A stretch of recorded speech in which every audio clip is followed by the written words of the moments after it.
নমস্কাৰ বন্ধুসকল, মই আজি আপোনালোকক এটা কাহিনী ক'ম। 1000 টকাৰ কাহিনী। কাহিনী আনৰ নহয়, মোৰ নিজৰ জীৱনৰে। আপোনালোকে নিশ্চয় জীৱনত প্ৰেম কৰিছে, বা পৃথিৱীৰ খুব কম মানুহ আছে যি প্ৰেম কৰা নাই। মই কৰিছিলোঁ আৰু কৰি থাকিম। গতিকে পলম নকৰি কাহিনী আৰম্ভ কৰোঁ আহক।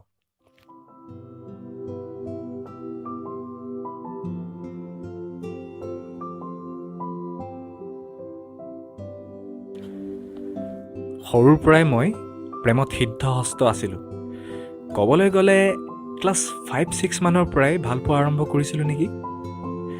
ধুনীয়া ছোৱালী দেখিলেই প্ৰেম হৈ যায় মোৰ। প্ৰিয়ংকা, প্লাবিতা, ৰশ্মিতা, প্ৰতীক্ষা আৰু যে কিমানৰ হৃদয়ত প্ৰেমৰ লহৰ তুলিলোঁ ঠিক নাই। এনেদৰে লহৰ তুলি থাকোঁতে ক্লাছ 8ৰ পৰা 9লৈ নাপাওঁ। ঘৰৰ মানুহ গৈহে মোক পাছ কৰাই দিয়ে। আকৌ 9ৰ পৰা 10লৈ নাপাওঁ। ঘৰৰ মানুহ গৈহে মোক পাছ কৰাই দিয়ে। মুঠতে পঢ়াৰ ধান্দা ওলাই গৈছিল আৰু মূৰৰ পৰা। মেট্ৰিকৰ বাবে পতা টেষ্টত ফেইল কৰাৰ পাছতে চিলমিলকৈ হাৰ পাইছিলোঁ। যা হওক, মা দেউতাহঁতৰ সন্মানৰ খাতিৰত অলপ পঢ়াত মন দিলোঁ। তাৰপিছত ৰিজাল্ট যি হ'ল, আপোনালোকে বিশ্বাস নকৰিব, ফাৰ্ষ্ট ডিভিজন ছায়েন্সত লেটাৰ। বাহ, কি ফূৰ্তি তেতিয়া ঘৰত সকলোৰে। আৰু ফূৰ্তিতেই শিৱসাগৰ জুনিয়ৰ কলেজৰ ছায়েন্সত নাম লগাই দিলে। দুদিনমান কলেজ গৈ অকল ছোৱালীয়ে চাওঁ আৰু কোন কিমান ধুনীয়া, কাক পতালে বেছি ভাল হ'ব, কাৰ ফোন নাম্বাৰ খুজিম, ধান্দা কেৱল সেইবোৰে আৰু। এদিন হঠাৎ কলেজত দেখিলোঁ, কঁকালৰলৈকে বৈ পৰা দীঘল চুলিৰ ছোৱালী এজনী গেটেদি কলেজৰ ভিতৰলৈ সোমাই আহিল। তাইৰ কাজল লগাই অহা চকুকেইটা আৰু ৰ'দ পৰি ৰঙা বগা হোৱা গাল দুখন যেন ছাঁ আৰু পোহৰৰ নিবিড় আলিংগন। এখোজ দুখোজকৈ লাহি লাহি খোজেৰে তাই ক্লাছৰুমত সোমাল। তাই যেন বেকগ্ৰাউণ্ডত গান এটাহে কঢ়িয়াই আনিছিল।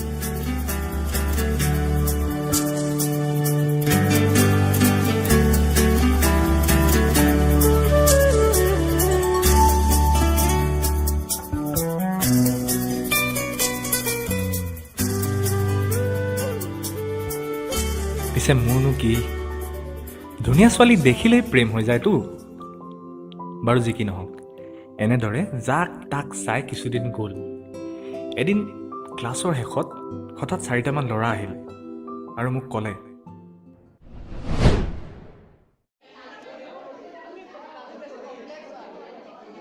ঐ দেৱজিৎ, এইফালে শুনচোন। ক কি হ'ল? ঐ, ছোৱালী এজনী পতাব লাগিছিল। আমাৰ মাইকীটোত ৰে তহঁতে পতা আকৌ, মোক কৈছ যে। এই নহয় অ', আমি বহুত চেষ্টা কৰিলোঁ, কোনেও পতাব নোৱাৰিলোঁ।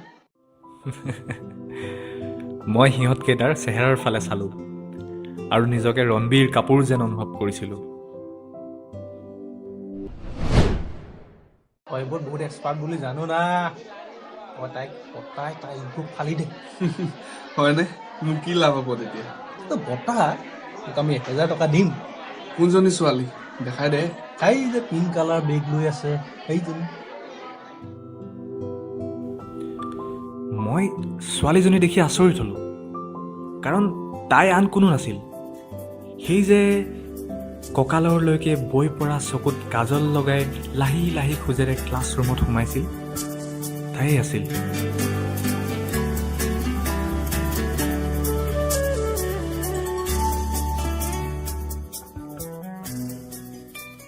মন ভৰি গ'ল। এটা দুধৰ্ষ আত্মবিশ্বাসেৰে সিহঁতক পাৰিম বুলি প্ৰতিশ্ৰুতি দিলোঁ। মোৰ যেন ভিতৰত অত দিনৰ পৰা শুই থকা প্ৰেম কুমাৰজনে আকৌ এবাৰলৈ সাৰ পাই উঠিল। প্ৰথম লগৰ এটাৰ দ্বাৰা তাইৰ সৈতে চিনাকি হোৱাৰ প্ৰচেষ্টা চলিল। নাই, নোৱাৰিলোঁ।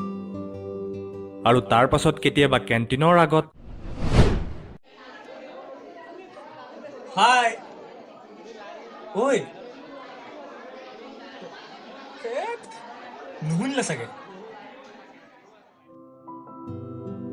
নাইবা গেটৰ মুখত, ঐ হেই, নাচালে বে। আকৌ কেতিয়াবা ক্লাছৰ সন্মুখত, হেল্ল', ঐ শুনাচোন পাত্তাই নিদিছে নাই তাই মোক সঁচাকৈয়ে পাত্তা নিদিলে কিছুদিন তেনেকৈ নিৰাশাত গ'ল কিন্তু এদিন কাৰ মুখ চাই আহিছিলোঁ জানো হঠাৎ তাই মোক মাতিলে আৰু হেণ্ডশ্বেক এটা দি ক'লে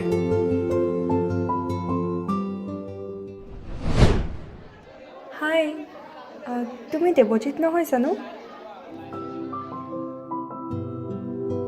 আহ কি নম্ৰ তাইৰ মাতটো নামে চামে একেবাৰে মিলাই পঠাইছে আৰু তাইৰ হাতখন ইমান কোমল থাকিব পাৰেনে মই সেইদিনা ঘৰলৈ আহি হাতখন ধুবকে মন কৰা নাছিলোঁ যে হাতখন যদি মই ধুই দিওঁ তাইৰ হাতৰ পৰশ নাইকিয়া হৈ যাব ভাবিলে এতিয়াও ভাল লাগি যায় এয়া মোৰ প্ৰেম কাহিনীৰ প্ৰথম ৰাউণ্ড হিচাপে ছুপাৰ হিট আছিল কিছুদিনৰ পাছত লাহেকৈ ফোন নাম্বাৰ ল'লোঁ মেছেজ কৰোঁ কেতিয়াবা কেতিয়াবা তাইৰ লগত মোৰ কম বেছি পৰিমাণে বন্ধুত্বপূৰ্ণ সম্পৰ্ক এটা গঢ়ি উঠিছে আৰু কিন্তু মোৰ মনত এটাই কথা খেলাই থাকে যে তাইক যেনে তেনে পতাওঁ আৰু লগৰ কেইটাৰ পৰা 1000 টকা লওঁ সময় আহি পৰিছে ইতিমধ্যে খেল খতম কৰাৰ প্ৰায় 1 মাহমান কথা পতাৰ পাছত তাইক প্ৰপ'জ কৰি দিলোঁ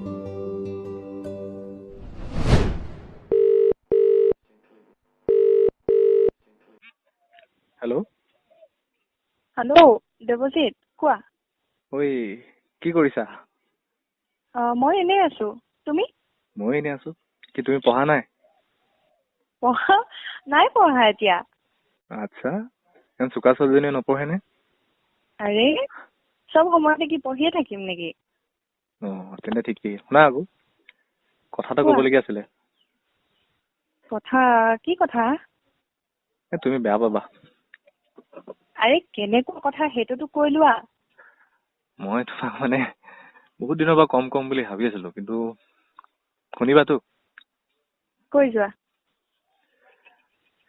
মই তোমাক ভাল পাওঁ কি কি ক'লা তুমি কি কি তোমাক ভাল পাওঁ বুলি ক'লো আকৌ কি ইংলিছত ক'ব লাগিব নেকি আই লাভ ইউ নহয় নহয় আৰে নহয় মানে হঠাৎ তুমি এইবোৰ কথা কৈছা হঠাৎ নহয় মই বহুত দিনৰ পৰাই তোমাক মই ভাল পাওঁ কি মেছেজ কৰি তোমাক ভাল পাই পেলালো আৰে তুমি পাগল হ'লা নেকি কি কৈ আছা এইবোৰ চিৰিয়াছলি কৈছো মই চোৱা না তুমি মই মানে আৰু বহুত ছোৱালীৰ লগত আগতে কথা পাতিছো কিন্তু মানে তোমাক অলপ বেলেগ মানে কেনেকে বুজাও এতিয়া আৰে তোমাক ফিলিংছ আহি যায় কি কৈ আছা তুমি এইবোৰ কি কৈ আছা বোলে চিৰিয়াছলি মানে কৈছো চোৱা দেৱজিত আমাৰ মাজত ফ্ৰেণ্ডশ্বিপৰ এটা ভাল বণ্ডিং আছে সেইটো মই মানি লৈছো কিন্তু তুমি হঠাৎ এনেকে কৈ দিছা আৰু এইটোতো আমাৰ পঢ়াৰ সময় ন পঢ়াৰ সময় বোলে তাৰপৰা কি ভাল পাব নোৱাৰি নি পঢ়াৰ সময় বুলি হ'ল বুলি তথাপিও তুমি বাদ দিয়া না কি এইবোৰ ফ্ৰেণ্ডশ্বিপ কথা কৈ নাথাকিবা ভাল পোৱা না নাই মানি মই যোৱা না আৰে মই বেয়া পাইছো তুমি কি কৈ আছা এইবোৰ কিয় বেয়া পাইছনো আই লাভ ইউ মই নোৱাৰো কৈছোতো নুবুজা কিয় নোৱাৰিবানো মই নোৱাৰিম এইবিলাক কথা এতিয়া মোৰ মনলৈ অহা নাই ত মই নোৱাৰিম কৈছো নোৱাৰিম মোক আৰু জোৰ কৰি নাথাকিবা বুজা না প্লিজ মানি যোৱা না এবাৰ কিনো ভাল পাওঁ তোমাক বে আৰে নোৱাৰো কৈছোতো নুবুজা কিয় নুবুজিবা এনেকে ভাল পোৱা না তুমি শুনি যোৱা এনেকে কিন্তু তুমি ফ্ৰেণ্ডশ্বিপৰ লিমিট ক্ৰছ কৰিছা ক'লো নাই বাদ দিয়া ফ্ৰেণ্ডশ্বিপ ভাল পাওঁ আকৌ তোমাক এইবোৰ কথা আৰু মোক নকবা তুমি মোক আজিৰ পৰা ফোন মেছেজ একো নকৰিবা যেন অত দিনৰ পৰা লাজকৈ ফুলি থকা ফুল এপাহক কাঁইট থ'বলৈহে বাধ্য কৰালোঁ 100 গ্ৰামমান ওজনৰ দুখ এটাই তেতিয়াও বুকুত খুন্দিয়েছিল বাৰু কিন্তু সেয়া একেবাৰে সাধাৰণ তাকো মোৰ দৰে প্ৰেম কুমাৰ এজনৰ বাবে মই হ'লেও লাগি থাকিলোঁ আশা হেৰুৱাৰ কথা নাছিল কিন্তু এদিন বহুত বেয়াকৈ ক'লে তোমাৰ কি অকণো চেল্ফ ৰেচপেক্ট নাই নেকি আৰে কৈ থাকিলেও নুবুজা আৰু আৰু আৰু হতে মোক কিয় ইমান ইৰিটেট কৰি থাকা ভালকে কৈছোঁ শুনি লোৱা, মোৰ পাছত আৰু লাগি নাথাকিবা, নহ'লে মোতকৈ বেয়া আৰু কোনো নহ'ব কিন্তু। এইবাৰ ফুলৰ কাঁইট নহয়, যেন গজালহে মাৰিলে বুকুত। মোৰ আত্মসন্মানত দুটা এটা ফুটা হৈ গৈছিল বাবে আশা, পইচা, ভালপোৱা ইত্যাদি ইত্যাদিবোৰ ভাৰমে যায় বুলি সেইদিন ধৰি তাইক ফোন মেছেজ নকৰা হ'লোঁ। দিন বাগৰিল। প্ৰায় 6 মাহমানৰ পাছৰ কথা। সেইদিনা 17 ছেপ্টেম্বৰ, বিশ্বকৰ্মা পূজা। মই লগৰবোৰৰ লগত আড্ডাত মগন আৰু অলপ সময়ৰ পাছত সুৰাত মগন। তেতিয়া আৰু তাইৰ নামৰ প্ৰথম আখৰটো আমাৰ মেহফিলত ঠাই নাপাইছিল। মইতো পাহৰিলোৱে বাৰু। লাহে লাহে বন্ধুত্বৰ সোপানে সোপানে ৰাগি লাগি মূৰৰ ওপৰত বেলি ডুবিছিল। কাণ ধৰিছো আৰু মদ নাখাওঁ, ছোৱালী লয় আৰু ঘূৰি নাচাওঁ। এহে কাণ ধৰিছো আৰু মদ নাখাওঁ, ছোৱালী লয় আৰু ঘূৰি নাচাওঁ। এতিয়া কি কৰো মই, কেনি যাওঁ মই, এতিয়া কি কৰো মই, কেনি যাওঁ মই। এহে কাণ ধৰিছো আৰু মদ নাখাওঁ, ছোৱালী লয় আৰু ঘূৰি মোৰ নাচাওঁ। বগা ৰঙৰ ডিউৰ স্কুটিখনত এটা স্বৰ্গ গতি দি ঘৰৰ অভিমুখে বাট ল'লোঁ।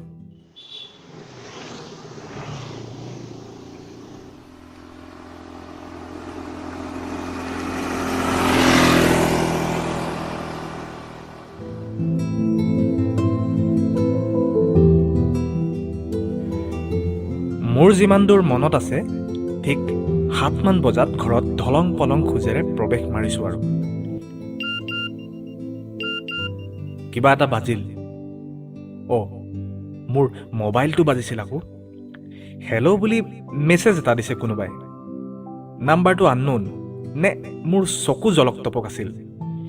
কিপেডখনত শব্দবোৰ খেপিয়াই খেপিয়াই লিখিলোঁ।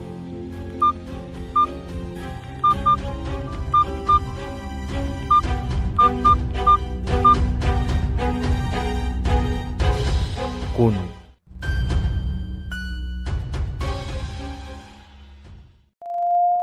বন্ধুসকল, এয়া আছিল মোৰ কাহিনী প্ৰথম খণ্ড। মোক কোনে মেছেজ কৰিছিল আৰু কিয় মেছেজ কৰিছিল, এই সকলোবোৰ জানিবৰ বাবে পৰৱৰ্তী খণ্ডলৈ বাট চাব লাগিব।